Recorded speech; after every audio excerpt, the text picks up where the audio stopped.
Assalamualaikum warahmatullahi wabarakatuh. Ini adalah pertemuan kita yang ketiga. Kita akan belajar tentang fungsi, tujuan, pendidikan, gitu ya. Kalau kemarin kita mengopak-apik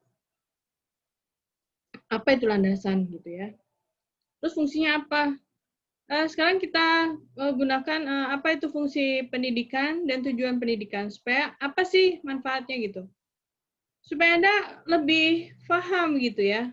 Kenapa sih anak harus sekolahkan gitu? Apa fungsinya anak disekolahkan? Jawabannya ya bisa supaya pintar, akhlak yang baik. Kalau kemarin adalah mengatakan bahwa hasil dari pendidikan adalah akhlak yang berkebudayaan, gitu ya. Terus beretika, berketuhanan, gitu. Kemudian lebih berbudaya, gitu ya, lebih mempunyai pengetahuan yang lebih tinggi dari yang lain. Gitu. Bisa dikasih tahu, bisa diajak diskusi, lebih cerdas lah. Oke, kita simak dulu ya slide-slide berikut ini.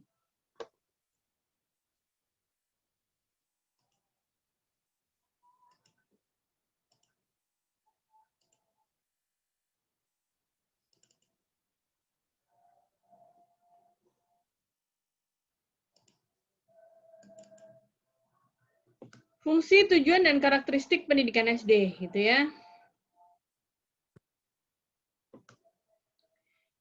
Jadi, fungsi SD itu adalah memberikan kemampuan dasar bagi setiap warga negara. Dasar apa? Dasar sekali dalam beragama, kemudian dasar sekali dalam berhitung, dasar sekali dalam berbahasa. Gitu. Jadi dasar, beginning gitu. Kalaupun ini mouse, maka inilah dasarnya. Ini yang diperkuat gitu. Kalau ini copot gitu, dasarnya nggak kuat, maka bangunannya juga akan roboh gitu, rapuh gitu. Inilah kita memberikan fungsi SD sekolah, namanya juga sekolah dasar gitu, dasar-dasar pendidikan gitu, yang diperuntukkan bagi anak sekolah dasar. Ingat, semua warga negara berhak untuk mendapatkan pendidikan. Jadi kita tidak boleh menolak ketika ada anak SD masuk di usia 8 sampai 9 tahun atau 10 tahun gitu. Mereka mempunyai hak untuk belajar gitu. Mereka juga mempunyai keinginan untuk maju dan itu hak mereka, dan pemerintah Indonesia berkewajiban. Kalau Anda menolak murid itu walaupun umurnya sudah tua, maka siap-siap Anda berhadapan dengan hukum, tuntutan hukum gitu. Indonesia berkepentingan bahwa seluruh rakyatnya tidak buta huruf, gitu ya. Kemudian harus sekolah. Karena apa? Gitu. Disebabkan karena Indonesia memiliki kurikulum yang berideologi berlandaskan Pancasila. Pemerintah Indonesia menginginkan semua warga negaranya berpancasila. Melalui mana? Melalui sekolah. Memberikan sebuah pengetahuan, menjadikan warga negaranya berbudaya Pancasilais. Itulah fungsi SD. Gitu. Kemudian yang kedua,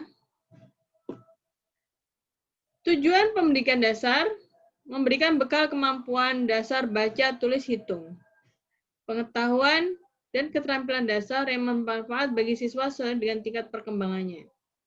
Dan mempersiapkan ke jenjang berikutnya. Terkadang, seorang guru, khususnya kelas 6, itu langsung kadang-kadang memberikan materi untuk anak SMP. Sedangkan dasar-dasar yang dibutuhkan SMP belum kuat dikasih. Sehingga banyak hasil ujian kemarin gagal. Kenapa? Karena dasar-dasar menuju jenjang pengetahuan SMP belum diperkuat oleh guru. Kok bisa, Bu? Karena guru kurang mengerti bagaimana membaca kurikulum. Di situ ada tujuan-tujuan yang harus dikuasai siswa kelas 6. Dan ada tujuan yang harus dikuasai siswa kelas 1. Semua yang dipergunakan dalam kurikulum itu sudah standar psikologi perkembangan peserta didik. Jadi jangan langsung ditingkat-tingkatkan. Yang sekolah di sekolah dasar adalah anak-anak dengan IQ rata-rata. Rata-rata apa? Rata-rata usia SD. Mungkin 1 atau 2 yang memiliki kecerdasan di atas rata-rata. Itu pun cirinya dia mampu bekerja dengan cepat dalam jangka waktu tertentu. Betul semua dikoreksi. Dikasih soal 1, habis. Betul semua. Dikasih soal 2, habis. Baru itu ada program namanya akselerasi, penyesuaian. Hanya khusus 1 orang, tidak untuk seluruhnya. Kalau guru tetap memaksakan mau yang lebih cepat lagi, alamat anak itu akan stres. Dan hasilnya tidak bagus. Maka kesimpulannya guru tidak mau disalahkan sebagai orang yang salah langkah karena tidak memahami kurikulum dan menganggap bahwa rata-rata murid SD-nya berotak tidak cerdas. Peganglah kurikulum, peganglah silabus. Jangan kemana-mana, karena disitulah ada tujuan pendidikan dasar. Dan jangan melompat-lompat. Selama siswanya belum bisa dan belum menguasai semua, maka jangan lompat-lompat dan jangan dihapus-hapus. Karena semua yang ada di kurikulum seperti mata rantai yang selalu akan berkesinambungan. Gitu. Taruhlah, gitu ya. Taruhlah, gitu. Misalnya hitungan jumlah kurang atau ada bilangan caca, ada bilangan ganjil, ada bilangan genap. Bilangan caca yang sampai 1.000 atau 10.000 dihilangkan, atau bilangan caca yang nomornya 1 dihilangkan. Nggak boleh. Itu sudah merupakan satu kesatuan. Jadi Bapak, Ibu harus membaca kurikulum. Kalaupun menerima LKS cetakan luar yang ditawarkan dengan harga murah, pelajari dulu. Pelajari tujuan pendidikannya, tujuan instruksionalnya, kompetensi inti, kompetensi dasarnya, apakah sudah sesuai dengan kurikulum? Atau lebih tinggi, atau lebih rendah lagi gitu, tidak. Jadi harus pas, sesuai dengan tujuan pendidikan nasional. Kalau sudah pas, mau harga mahal, mau harga murah, silahkan dipakai. Gitu ya. Jadi baca tulis itu calistung harus gitu. Pemerintah menginginkan tidak ada yang buta aksara, harus tuntas.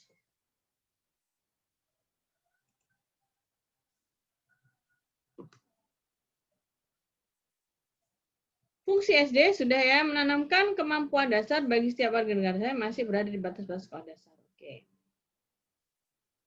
Tujuan pendidikan dasar dibagi menjadi 3 kelompok.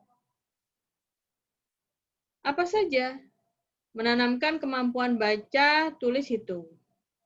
Memberikan dan menanamkan pengetahuan dan keterampilan yang bermanfaat bagi siswa sesuai dengan tingkat perkembangannya.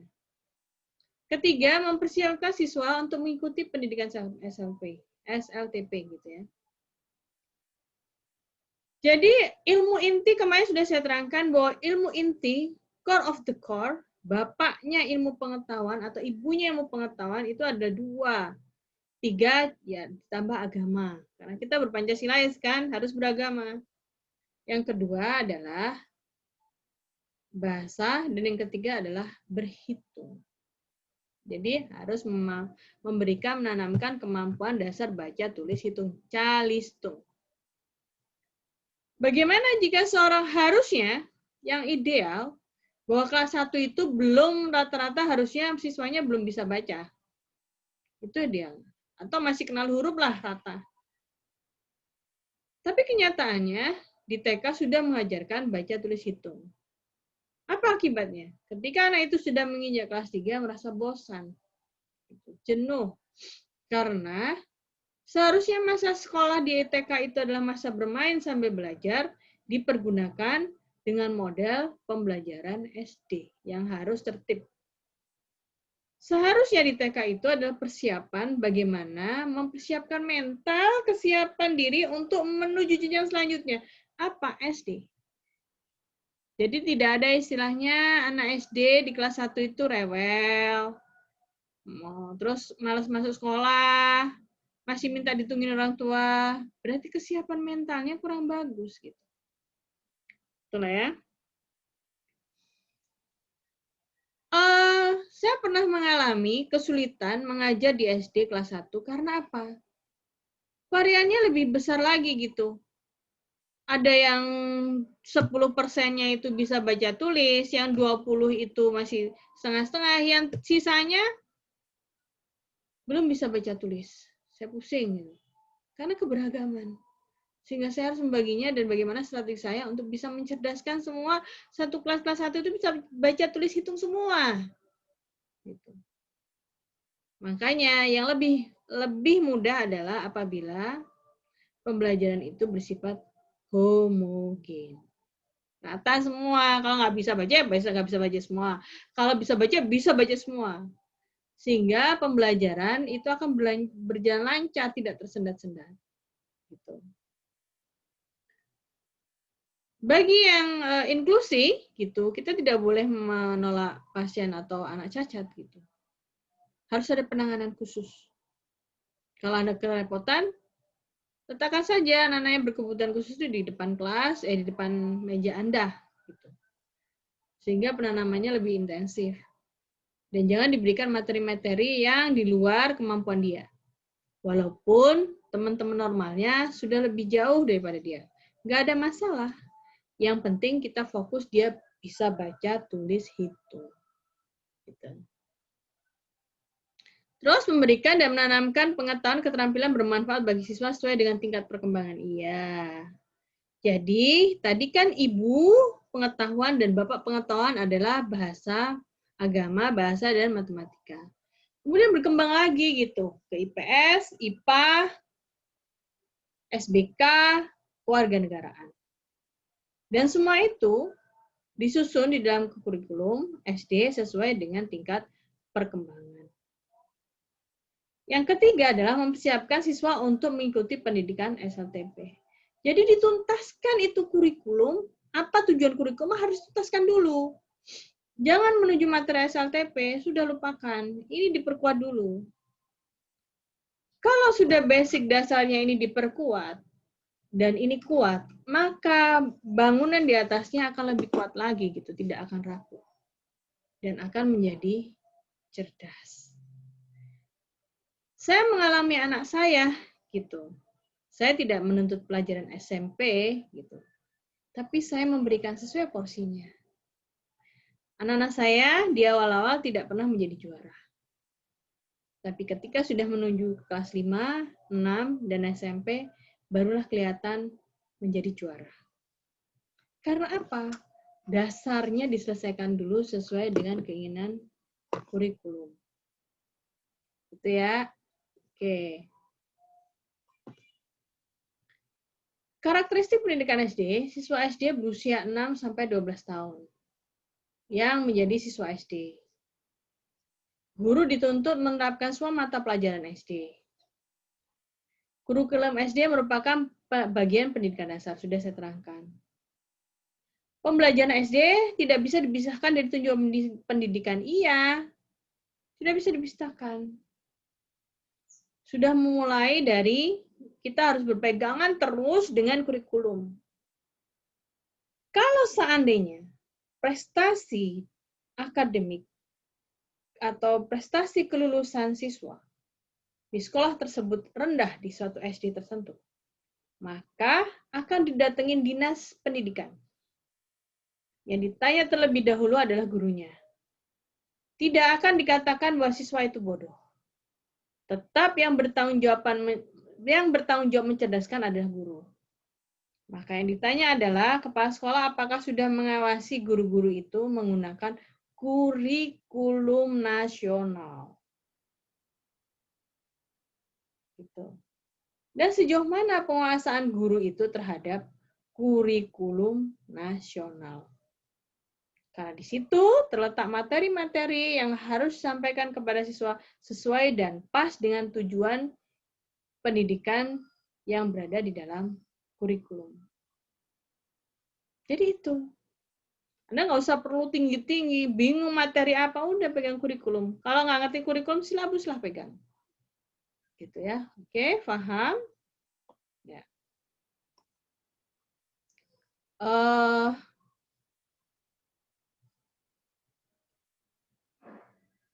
Saya akan share lagi satu materi lagi ya tentang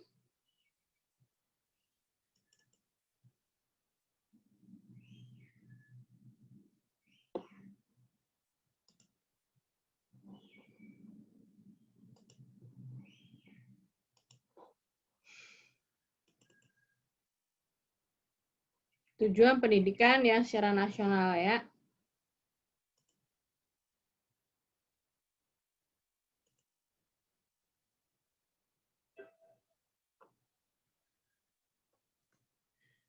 Terus apa itu pedagogis gitu pendidikan? Ada pengaruh bahwa jadi kemarin arti dari pendidikan adalah pedagogis gitu, pedagogos gitu ya. Jadi usaha yang dilaksanakan secara sadar yang diarahkan pada tujuan yang baik berupa nilai-nilai, norma yang baik yang ditanamkan dalam diri anak didik atau orang yang belum dewasa dan menginginkan nilai atau norma yang disepakati orang dewasa.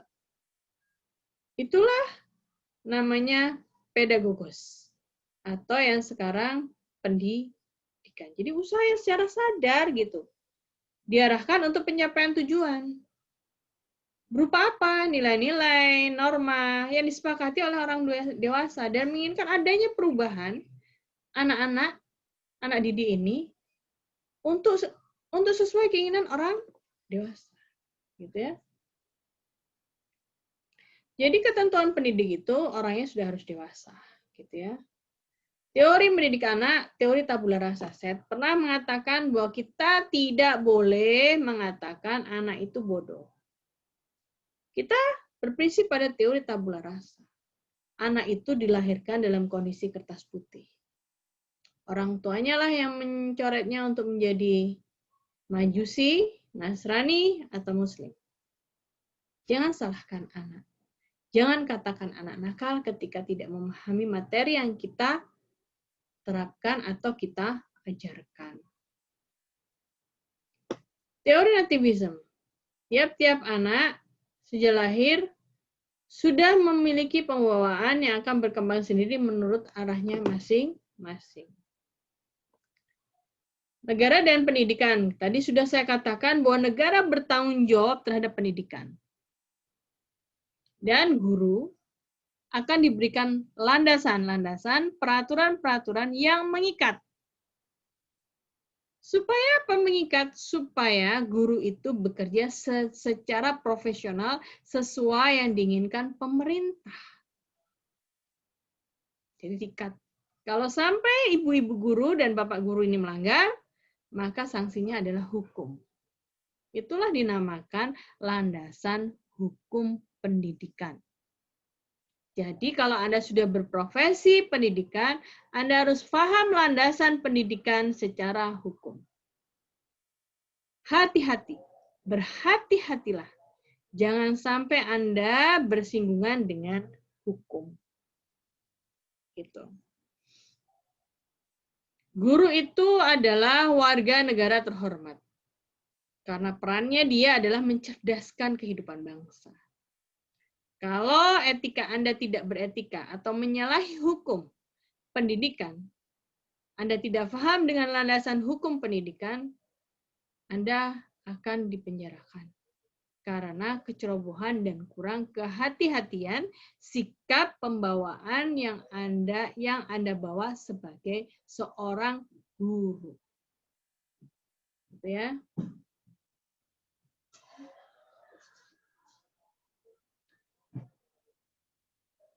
Terus tujuan pendidikan, gitu. Tujuan pendidikan selalu ada dan semua tercantum di dalam kurikulum. Gitu. Ini nggak perlu deh tujuan umum nggak. Jadi sampai di sini penjelasan saya. Saya akhiri. Wassalamualaikum warahmatullahi wabarakatuh. Terima kasih telah menjelaskan penjelasan saya secara singkat. Kalaupun Anda belum paham, silahkan baca buku. Belum paham lagi, silahkan boleh bertanya kepada saya. Baik itu melalui email atau chat. Bye-bye. Udah.